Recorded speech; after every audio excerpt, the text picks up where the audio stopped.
This is the Avionics Intelligence Report, and I'm John McHale. If any of you are heading to Paris next week for the air show at Le Bourget Airport from June 20th through June 24th, don't expect to look up in the sky and see any F-22 Raptors or F-35 Joint Strike Fighters flying overhead.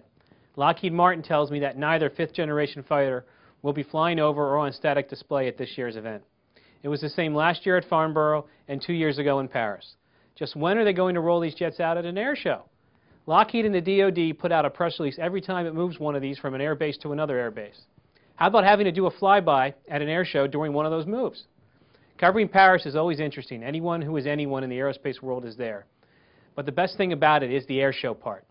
The Eurofighter always gives a good performance, but it's no F-22 or F-35. Paris is arguably the biggest air show in the world. So it's about time at least one of the two most advanced fighter jets in the world did at least a flyby. Don't you think? We all promised a wave.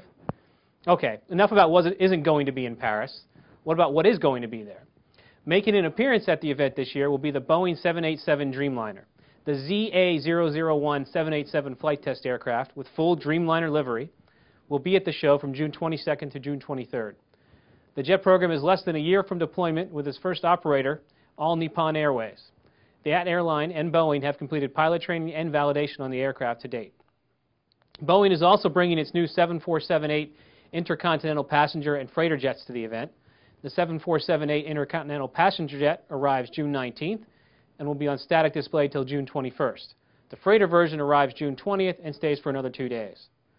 Military aircraft from Boeing that will be at the show include the C-17 Globemaster III military airlifter, the F-15E Strike Eagle, and the CH-47F Chinook heavy lift helicopter, a version of which was used in the raid on bin Laden. The CH-47F has a brand new avionics suite from Rockwell Collins on board as well.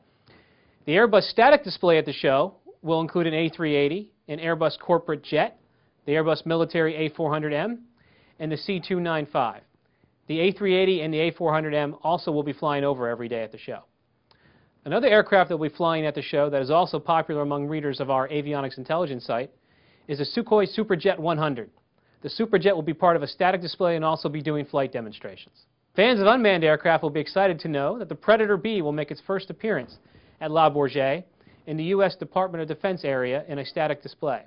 General Atomics officials tell me that the aircraft on display will be the Predator B maritime version used by U.S. Customs and Border Protection. One other thing that will be in Paris every day next week will be me, reporting from the show for our Paris Air Show Report e-newsletter. To track our coverage of the event each day, visit bit.ly/ParisAirShowReport.com. That's bit.ly/ParisAirShowReport. One word, ParisAirShowReport.com. I hope to see you next week in Paris. I'm John McHale, and this is the Avionics Intelligence Report.